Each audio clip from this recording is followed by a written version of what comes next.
Shalom, perkenalkan nama saya Fuji Sibarani.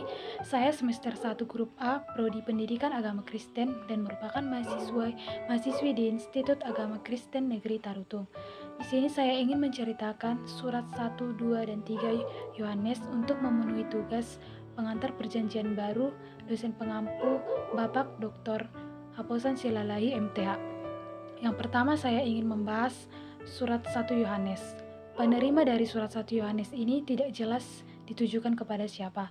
Akan tetapi dalam surat 1 Yohanes 2 ayat 1 dan ayat 7 ada dikatakan anak-anakku dan saudara-saudari yang terkasih. Selanjutnya keadaan dari surat 1 Yohanes. Keadaan dari penerima surat 1 Yohanes ini mengalami perpecahan yang disebabkan karena adanya ajaran sesat. Ajaran sesat ini juga disebut sebagai aliran gnostik, aliran yang mengatakan bahwa tubuh Kristus itu merupakan sebagai hayalan semata. Selanjutnya maksud dan tujuan dari surat 1 Yohanes. Tujuan dan maksud surat 1 Yohanes ini ditulis untuk mengajak dan mengajarkan orang Kristus untuk menjauhi ajaran sesat. Selanjutnya latar belakang dari surat 1 Yohanes. Surat 1 Yohanes ini dituliskan untuk menolak kegiatan guru-guru penyesat yang berusaha untuk menggoda orang-orang percaya. Yohanes menyebut mereka antikristus. Yang selanjutnya karena adanya ajaran gnostik, yaitu ajaran yang menyatakan bahwa tubuh Kristus itu sebagai hayalan semata. Selanjutnya pengarang. Pengarang dari surat 1 Yohanes ini merupakan Yohanes sendiri. Penulis waktu dan tempat penulisan dari surat 1 Yohanes. Waktu penulisan surat 1 Yohanes ini diperkirakan sekitar tahun 90 Masehi dan tempat penulisannya yaitu di Efesus. Ciri khas dari surat 1 Yohanes ini yaitu Bapa dan dunia, Roh Kudus dan Roh penyesat,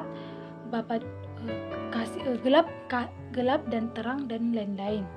Struktur dari surat 1 Yohanes ini meliputi pendahuluan, Allah itu kasih, Allah itu benar, dan Allah itu terang. Bagian yang kedua saya ingin membahas tentang surat 2 Yohanes. Penerima dari surat 2 Yohanes ini ditujukan kepada seorang ibu dan juga anak-anaknya. Maksud dan tujuan surat 2 Yohanes ditulis yaitu untuk menasihati setiap jemaat agar tetap berjalan dengan kasih dan melawan ajaran sesat. Selanjutnya, ciri khas dari surat 2 Yohanes yaitu menyapa suatu jemaat. Struktur isi dari surat 2 Yohanes yaitu yang pertama salam, yang kedua ketekunan harus berjalan dengan kasih, yang ketiga doktrin harus berjalan dengan hati-hati, dan yang terakhir salam penutup. Bagian yang ketiga saya ingin membahas tentang surat 3 Yohanes. Penerima dari surat 3 Yohanes ini adalah seorang pria bernama Gaius. Gaius ini merupakan seorang yang suka memberikan tumpangan untuk pengabaran Injil. Maksud dan tujuan dari surat 3 Yohanes ini untuk menguatkan Gaius agar tetap berjalan dengan kebenaran Allah. Waktu dan tempat penulisan dari surat 3 Yohanes.